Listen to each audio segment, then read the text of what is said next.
ഒരു സെൽഫി എടുക്കോ? എടുത്തോ, എടുക്കാം.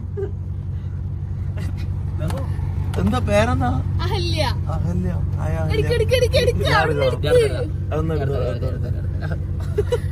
അഹല്യയുടെ സ്ഥലം എവിടെയാ? ആലപ്പുഴയോ?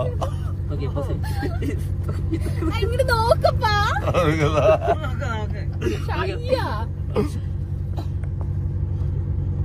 ഓക്കെ.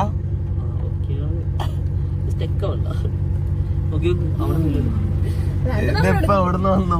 ഞാൻ ഇത്ര ഞാൻ പാഞ്ഞു ഇവിടെ കുറച്ച് ആണോ? മഴ പ്രശ്നമുണ്ടോ? ഇല്ലില്ല, ഇറങ്ങണോ? അല്ല, മഴ പ്രശ്നം ഉണ്ടോ? ഇല്ല.